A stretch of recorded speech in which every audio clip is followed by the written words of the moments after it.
Good day mga idol.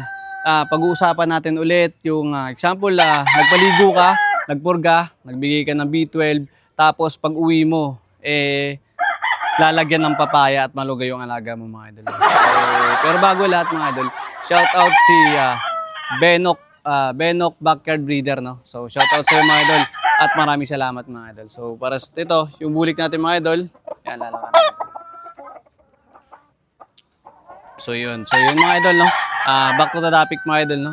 Ito, piece of advice lang mga idol. For example, nagpapaligo kasi tayo mga idol is nai-stress po yung alaga natin, no? So kasi basa sila, so yung body temperature nila umiinit mga idol. Tapos magbibigay ka ng B12.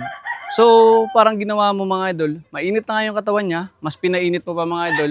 And then, walang init ngayon, so umulan.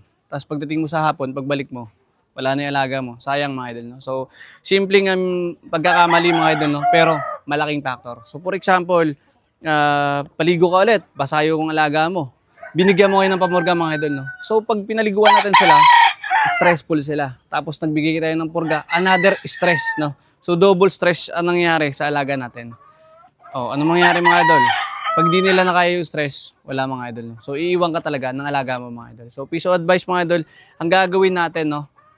After po magpaligo, hantayin po natin sila matuyo. And then, tsaka tayo magbibigay ng B12. Diba? So, bibigay tayo B12, tuyo sila. Ibig sabihin, kalmado na sila, relax na sila, okay na yung body temperature nila, nakarecover sila. Tsaka tayo magbibigay ng B12. And then, purga. So, pag-uusapan purga mga idol, no? So, hindi po to sabay, So, nagbigay ka ng purga mga idol, tapos nagpaligo. Ang pinakamaganda rin mga idol, hayaan nyo munang matuyo sila bago nyo sila bigyan ng pamurga. Tulad yan mga idol, no? Lalabas yung bulate kasi sa mga ano nila, sa puwet nila. So may stress sila mga idol. So meron naman tayo anti-stress na program mga idol. Pero basa kasi sila mga idol, no? So kung basa kasi sila, mabigat po yung katawan nila. And then may lumalabas pa na bulate mga idol, no? Kaya medyo maganda, advice ko lang sa inyo. Purgahin nyo sila or magbigay kayo ng B12 pag tuyo na sila mga idol. So yun lang mga idol, no? So simpleng tips lang at simpleng idea mga idol based on my experience mga idol. Ito nga pala si TC Wonder mga idol, hanggang sa susunod na pag-uusap.